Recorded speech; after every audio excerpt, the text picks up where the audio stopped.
Asien wieder zurück und jetzt ist es auch in Deutschland wieder ein bisschen wärmer, dass wir am Bus weitermachen können. Genau, und wie ihr im letzten Busvideo schon gesehen habt, haben wir angefangen, unsere Innenelektrik ein bisschen aufzumotzen oder überhaupt erstmal zu Beginn. Da wollen wir jetzt heute weitermachen. Unter anderem wollen wir einen Sicherungskasten verbauen für die Verbraucher im Innenraum, einen Wechselrichter einbauen, kleines Bedienpanel, um das Innenlicht zu schalten und wo ein paar Ladebuchsen dran sind. Und das gehen wir jetzt mal an. Dazu brauchen wir Kabel, Sicherungskasten, 12 Volt Stecker, Temperaturfühler, Kabelschuh, Wechselrichter, FI-Schalter, Elektropanel. Wie im letzten Video ja schon gesehen, haben wir eine LiPo-Batterie verbaut, was ja ganz toll ist für Wohnmobilzwecke. Was wir das letzte Mal noch nicht angeschlossen hatten, war dieser Temperatursensor, den wir vom Minuspol der Batterie an den Ladebooster anschließen. Der Ladebooster hat verschiedene Programme für unterschiedliche Batterien, aber wenn man das Programm für LiPo-Batterien einstellt, dann funktioniert es nicht ohne diesen Sensor. Daher bauen wir den jetzt noch an den Minuspol an, weil laut Beschreibung vom Pluspol eher noch Abwärme vom Inneren der Batterie kommt. Da ist der Minuspol der kühlere, deshalb sagt die Beschreibung, soll man einen Minuspol anbringen.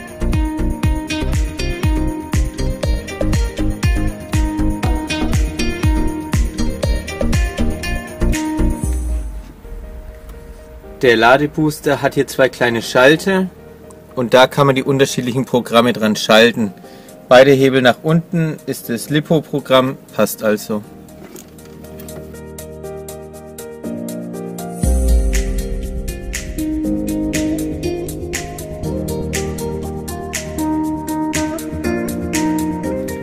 Ein weiteres nettes Gimmick, was wir im letzten Batterieeinbau-Video nicht gezeigt hatten, ist dieses mitgelieferte Ladegerät für Landstrom.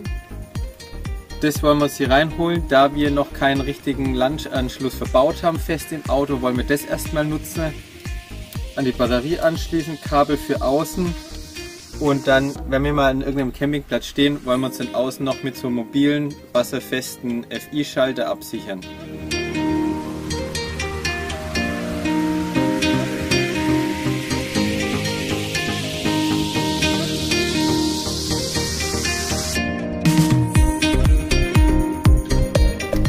Gegen das Scheuern oder eventuelles Scheuern machen wir jetzt noch so ein Stück Moosgummi unter das Ladegerät. Und hier durch den Abstand zwischen Batterie und Ladegerät sollte es auch mit der Wärme kein Problem sein. Unser nächster Baustein in der Elektroabteilung ist der Wechselrichter. Wir haben einen mit 1500 Watt, relativ hoch, aber extra deswegen, dass zumindest ein kleiner Haarföhn betreibbar ist. Relativ wichtig für die Damenwelt, habe ich gehört.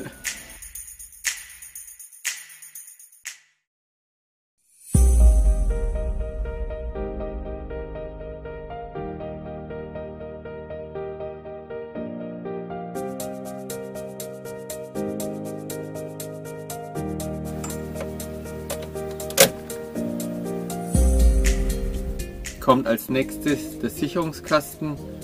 Wir haben uns nur für 6 Sicherungen entschieden, weil wir haben nicht so viele elektrische Verbraucher im Bus, von dem her sollte das locker ausreichen. Der kommt hier hin, möglichst nah zur Batterie und von da aus geht es dann zu den einzelnen Verbrauchern.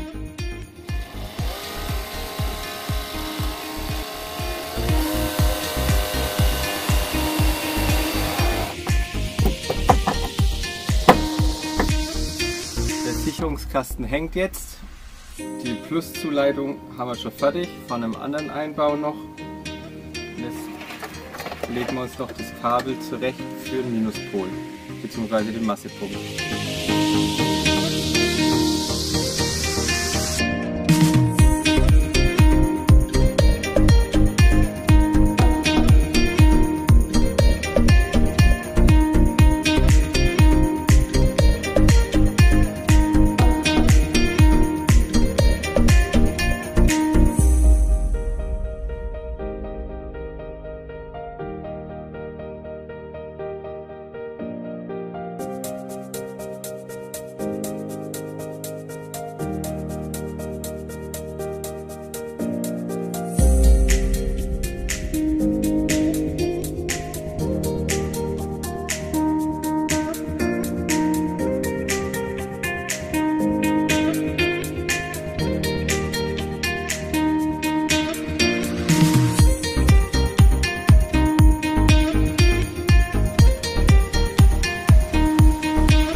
Jetzt bauen wir unser kleines Bedienpanel ein. Das haben wir schon vorinstalliert. Das kommt hier oben in die Ecke rein. Damit können wir unter anderem unser Innenlicht schalten, eventuell später mal ein Außenlicht. Wir haben eine Spannungsanzeige für unsere Zweitbatterie und 2 USB-Ladebuchsen. Dafür ziehen wir eine neue Zuleitung von eben dem Standort über den Sicherungskasten zur Zweitbatterie.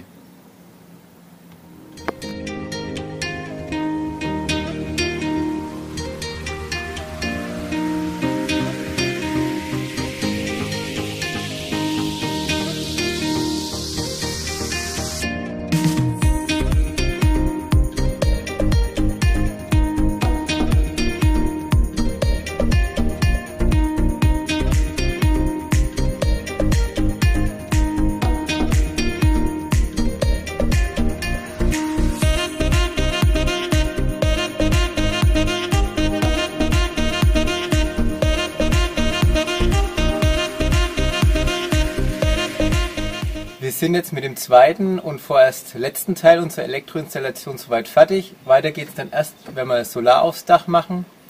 Wir haben diesmal einiges geschafft, hätte ich gesagt. Unter anderem haben wir einen Temperatursensor für unseren Ladebooster verbaut.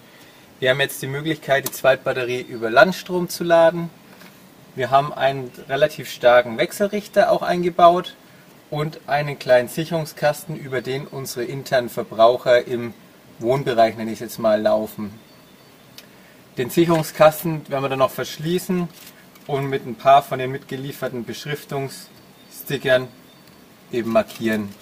An unserem kleinen Panel können wir den USB-Ladeport schalten, die Spannungsanzeige für die Zweitbatterie, unsere Innenraumbeleuchtung und einen vierten Schalter haben wir noch frei für eine indirekte Beleuchtung im Innenraum oder eventuelle Außenstrahler, die mal an den Dachgepäckträger drankommen könnten. Wir haben die beiden Anzeigen extra über Schalter geschaltet, dass wir eben das Licht auch bei nachts ausschalten können, dass es nicht die ganze Zeit leuchtet. Und nicht wundern, dass das hier ein bisschen so lose rumbaumelt. Hier kommt noch im nächsten Schritt ein bisschen Stauraum rein, wo wir das dann schön integrieren. Wir hoffen, euch hat die Folge gefallen. Lasst doch gern ein Abo da, würde uns wirklich sehr freuen. Und dann sehen wir uns beim nächsten Mal wieder. Bis dahin, ciao.